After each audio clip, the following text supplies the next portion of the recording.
was identifying the synagogue of Satan. All right, without, abrasively talking down on someone or calling them names. What we did, we went into history to show the track record of the powers and the Jewish powers who are ruling in the earth today. So it leads us to a lesson we're about to do called the war. All right?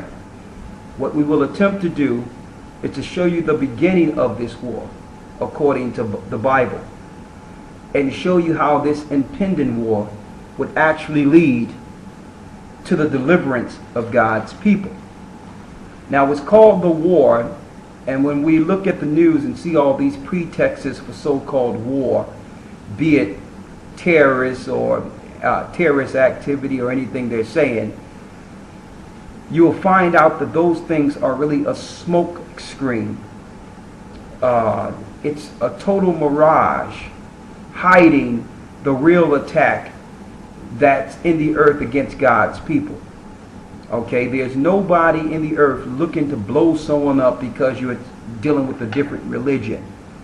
There's no one doing any terrorist activity or anything like that. That's all government planned as a pretext so that you can't focus on what they're doing and what they have always been doing to the elect and those who could see. There's two types of people in this earth.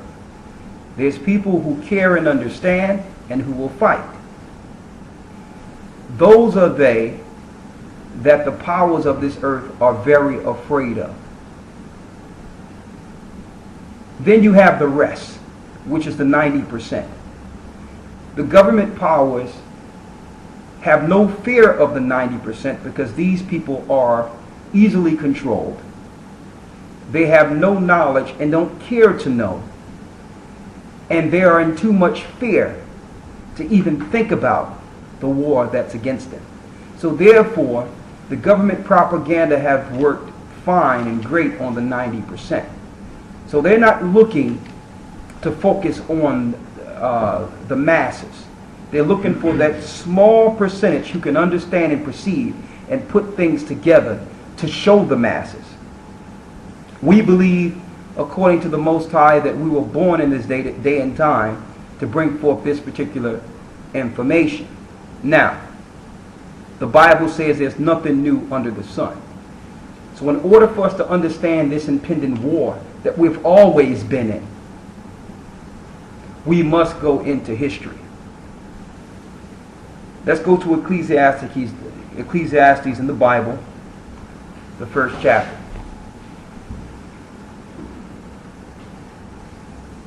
And I'm going to say this, brothers and sisters. Once we go through this lesson, be prepared to download this lesson and hold it. And if anything happens where they cancel us or take this down or whatever the case is, you can upload it to your personal YouTube account to make as many videos as you can to put it out. If you have to put it out on CD and give it to others, do so. But we're going to draw a line from the beginning up until the pending war. We're going to use history. We're going to use the Bible. We'll use the book of Jasher. Okay? And we'll also use modern day history and events to paint a picture so you'll understand exactly where we are according to prophecy and how soon the Lord will return according to prophecy, when the time of his coming. Let's go to Ecclesiastes and read the first chapter, and let's start at the 9th verse. Read it. Ecclesiastes chapter 1 verse 9. The thing that hath been, it is that which shall be, and that which is done is that which shall be done. The things that have been is that what shall be. And the things that were done is those things that shall be done. Read. And there is no new thing under the sun. The Bible tells us that there's no new thing under the sun, which means things really don't change that much. People don't change that much from generation to generation. They would make you believe that the Bible was ancient times and we can't think like that anymore and so many things have changed, they're lying. They have dealt with the psychosis or the psychological profile of man, and they realize that people have always been the same regardless of age or time since the beginning. Read. Verse 10. Is there anything whereof it may be said, see this is new? Is there anything that we could say, see, this is new? So the things that the governments are doing in the earth today are the things the governments have always done. The people's reaction to government have always been the same reaction. That's why they perpetually do the same thing over and over again. If the people start realizing and understand that something is corrupt or wrong, they start blowing things up so that people can go into fear and rally behind the government. It's the same thing over and over. The patriotism game. It's the same thing over and over. And there's a people behind it. Okay? Now, I'm going to show you how the powers, the satanic powers, play on our ignorance, focusing on the 90%. They play on our ignorance, but they also play on the fact that we understand to some degree and believe the Bible. We all understand that in the Bible, in the last days, it's prophesied that all nations are going to come up against the children of Israel. Now, I'm going to deal with that in the Bible. But I'm going to show you how the churches and the powers that be deceitfully use this information. They know that all the nations, according to the Bible at the end, will come against God's people, Israel. But I'm going to show you how they know that. This is the piece they don't teach you in the church. But this is how the powers deceived the people. They made everyone in the earth believe that they were the Jews or the Israelites, so that they can be protected by default at the very end while they are attacking everyone else. Now think about that. That's diabolical, but it's very smart. If the Bible says that all nations are going to come up against Israel at the very end and that God will protect them, then if they can say that they are Israel instead of being Romans, they'll be protected by all governments of the earth as well as the religious institutions. So there's a shield or protection around them that you can't attack them because of who everyone think they are. Oh, what deception. While they are executing the wars and financing the wars, they have an automatic protection in place that will stop the people from attacking the attackers. Yeah. But really, the people who are the fulfillment of the prophecy are being attacked, and no one is protecting them. No one is protecting the real Israel that all the nations are coming up against to destroy. I sat back this morning, I thought about this, and I said, you know what? Through the Spirit of the Most High this Sabbath, I'm going to go into this every way I know how. And I hope that through the Spirit of the Most High, this speak to brothers and sisters' heart all around the earth to understand what time we're in. Regardless of what you feel, regardless of what you think, today we will give you information that's beneficial for your life. And the information we will give you will help you prepare for the time to come. That's the whole point of this. We don't ask anything in return but for you to understand and prepare. Let's go back to the beginning. Because this war didn't start with nations. This war started in the belly of a black woman named Rebecca. It started in the belly of a sister named Rebecca. Let's go back to Genesis, the 25th chapter. And let me make this clear. I'm not here race baiting. I'm just telling you the truth. Okay? This pending war is racial. It have always been racial. It's just that what side of the race you're going to stand on. You're going to stand on the side, the race of Christ, or are you going to stand on the side of the race that was trying to kill Christ at his birth? Because that's what it was. It was genocide when they was looking to racially destroy the king of Israel. That was racial. It was racial when the Hamites wanted to destroy Moses and kill them all in fear that the king would come through the loins of Jacob. You think that's changed?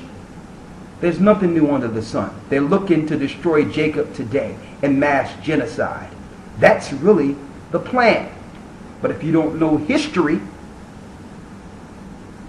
you will be on the wrong side of history.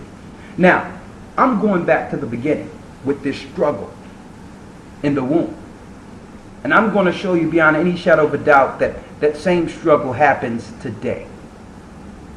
We're going to give you the history of Jacob and Esau. And we're going to show you how Jacob operates. And we're going to show you how Esau operates. That's the war. That's the war. All right? Now, the problem is you have shields on both sides. You have those of Esau who would come through and work with the children of Israel and work with Christ's people to help protect them in that time of trouble.